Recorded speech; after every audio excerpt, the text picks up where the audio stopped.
So we want to talk about influencer marketing, and apparently you've been knee-deep in this for some time now. Sure. Tell me why you think influencer marketing is so effective. Well, for us, especially in print, we had a real task about a year ago, which was how can we really make a whole market that is somewhat irrelevant to a very digital-first audience?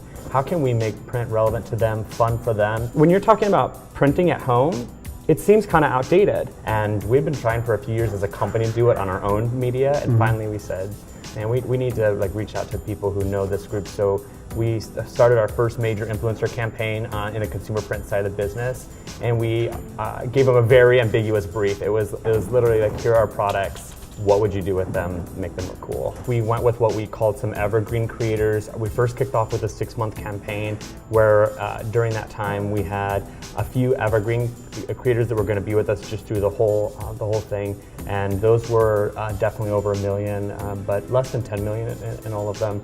And then we had a series of smaller audience creators that had really high engagement. And so we tried to have a nice mix. Initially, we had just metrics around reach and sentiment, and could we get people talking about it? Could we get people to think it was cool even?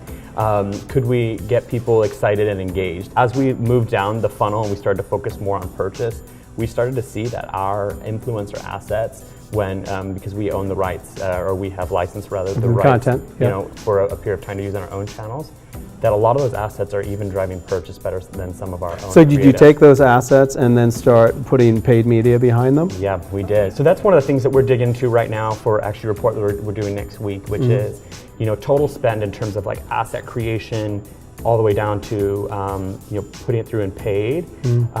How is our influencer content performing versus our paid and owned? And I have a hypothesis right now that I'm pretty sure is accurate, that our influencer content end-to-end is performing better, even when we look at our total spend. It's all about being smarter and being open to all the different resources you have in front of you. And it creates tension from the old, but at the end of the day, it's just about selling computers, it's selling printers, whatever the task may be. Right.